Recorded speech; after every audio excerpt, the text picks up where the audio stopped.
আসসালামু আলাইকুম। আশা করি সবাই ভালো আছেন। আলহামদুলিল্লাহ, আল্লাহর অশেষ রহমত আমরাও আপনাদের দোয়া ভালো আছি। যে যেখান থেকে আমার ভিডিওটি দেখছেন, ছোট হলে আদর স্নেহ ভালোবাসা, আর বড় হলে আমার সালাম। এখন আমি আপনাদের মাঝে নতুন একটি ভিডিও নিয়ে হাজির হলাম। আমার ভিডিওটি কি তা সম্পূর্ণ ভিডিও জুড়ে আমার সঙ্গে থাকুন, দেখতে থাকুন। আমি আপনাদের মাঝে নতুন একটি ভিডিও নিয়ে হাজির হলাম।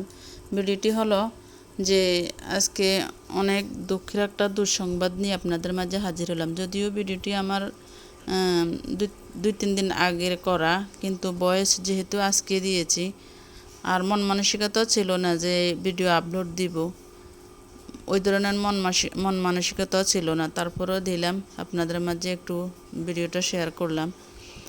ভিডিওটা হলো আমরা তিন বোনের মধ্যে আমি বড়।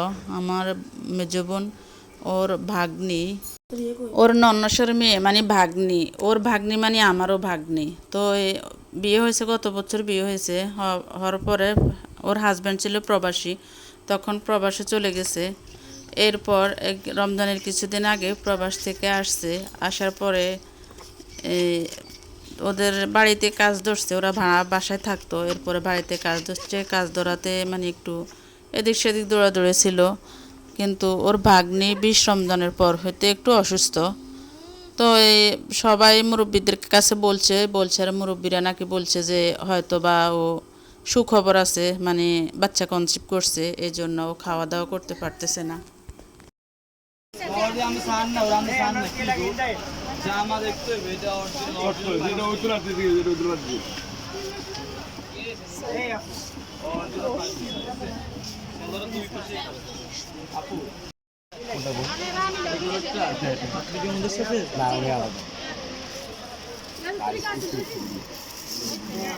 আপু ডিজাইনটা দেখেন আপু, প্লিজ সেম ডিজাইন।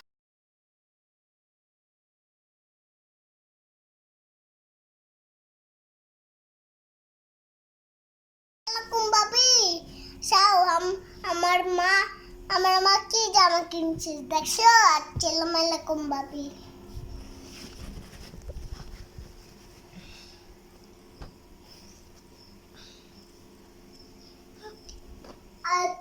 আসসালামু আলাইকুম।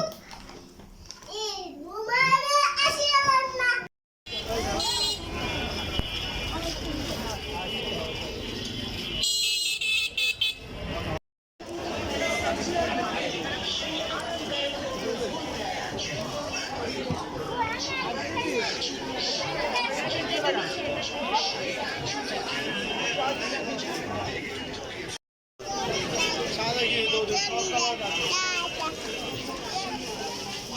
এই মামিরা কি লাগবে?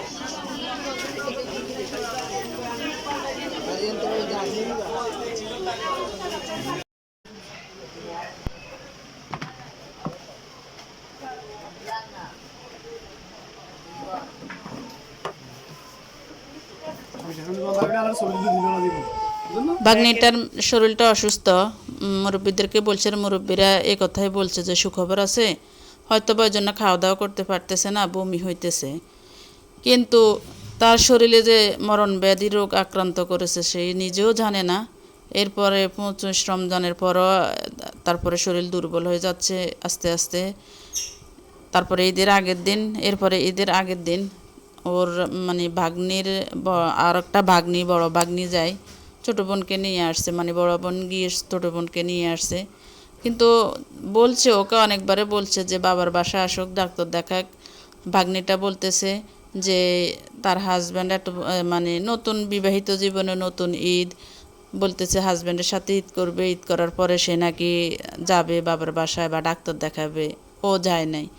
এরপরে ঈদের আগের দিন নিয়ে আসছে, বড় বোনে যায় ছোটো বোনকে নিয়ে আসছে।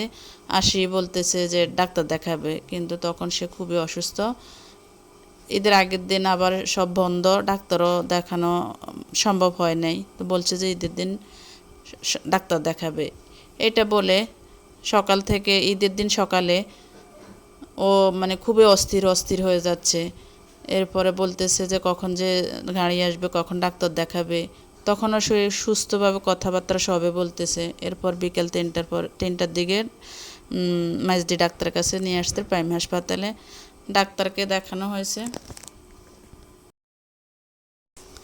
ডাক্তারকে দেখানো হয়েছে, ডাক্তার বলতেছে যে আপনারা ইমিডিয়েট ঢাকা নিয়ে যান, ওর অবস্থা খুবই শোষণীয়। তো ওই গার্ডিয়ানরা বলতেছে কি শোষণীয় অবস্থায়, আমরা একটু জানতে চাই, তাৎক্ষণিক একটু সাময়িক কিছু পরীক্ষা নিরীক্ষা করা দরকার। পরীক্ষা করছে যে দেখছে ওই সময় আগে যে ওর সুখবরটা ওরা মুরব্বীরা আনুমানিক করে বলছে, কিন্তু এখন পরীক্ষা করে দেখছে যে হ্যাঁ ঠিক আছে সুখবর। কিন্তু এরপরে আবার দেখা দিচ্ছে যে তার শরীরে নাকি ডায়াবেটিস 25 এবং শরীরে ব্লাড 2 মাত্র। এটার পরে অ্যাম্বুলেন্সে ধরাইছে যে নিয়ে যাবে ঢাকায়। যখন অ্যাম্বুলেন্সে ধরাইছে তখনও সে কথা বলতেছে, সে বলতেছে আমার সাথে কে যাবে ঢাকা, আমি ঢাকা যাব, আমার সাথে কে যাবে ঢাকা। তারপরে আর সে বড় বড় করে কালেমা পড়তেছে, আতাল কুসরি এই কালেমা পড়তেছে, বড় খতমের দোয়া পড়তেছে, মানে সে আল্লাহরে বড় বড় করে ডাকতেছে। তখনও কেউ গার্ডিয়ানরা কেউ অনুভবও করে নাই যে এই পৃথিবীর মায়া ত্যাগ করে সে চলে যাবে। এরপর তাকে অ্যাম্বুলেন্সে তোলা হয়েছে, অ্যাম্বুলেন্সে তোলার পর সে আস্তে নিস্তব্ধ হয়ে গেছে। তখন মুরব্বীরা কিছু হয়তো বা আন্দাজ করতে পারছে, অ্যাম্বুলেন্স থেকে নামাই আবার ডাক্তারখানা নিয়ে ডাক্তার দেখাইছে, দেখানোর পরে তারা বলতেছে যে এই পৃথিবীর মায়া ত্যাগ করে চলে গেছে।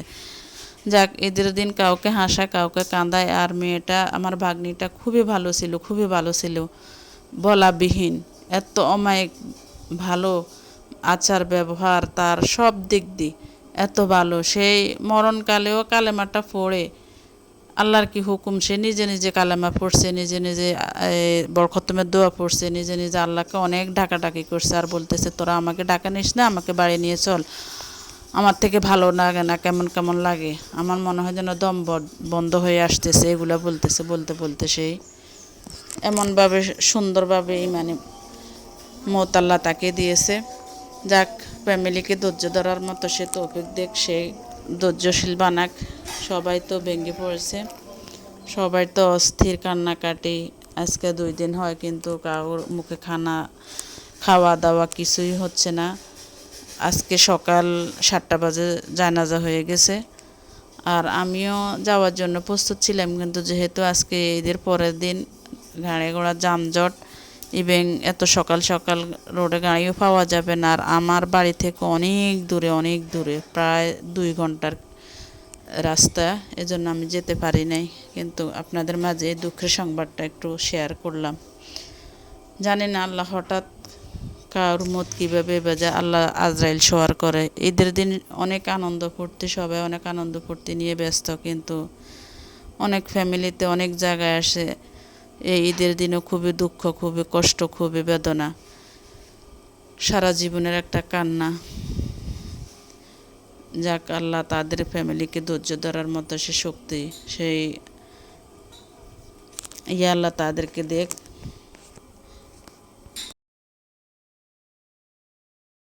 সবাই আমার বাগ্নিটার জন্য দোয়া করবেন, ওকে আল্লাহ যেন জান্নাতুল ফেরদাউস নসিব করে। আর তাদের ফ্যামিলিকে ধৈর্য ধরার মতো সে শক্তি, সে সাহস, সেই সব কিছু আল্লাহ তাদেরকে দেখ।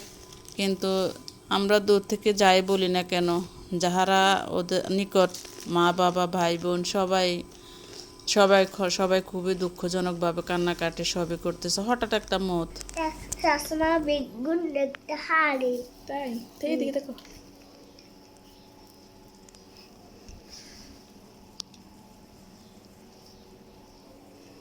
ওইদিকে তাকাও,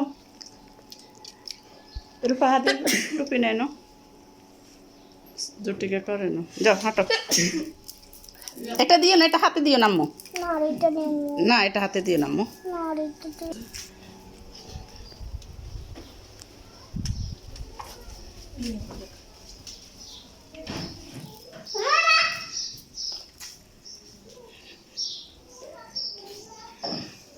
আজকে মোবাইলে টাকা দাও মাম্মা।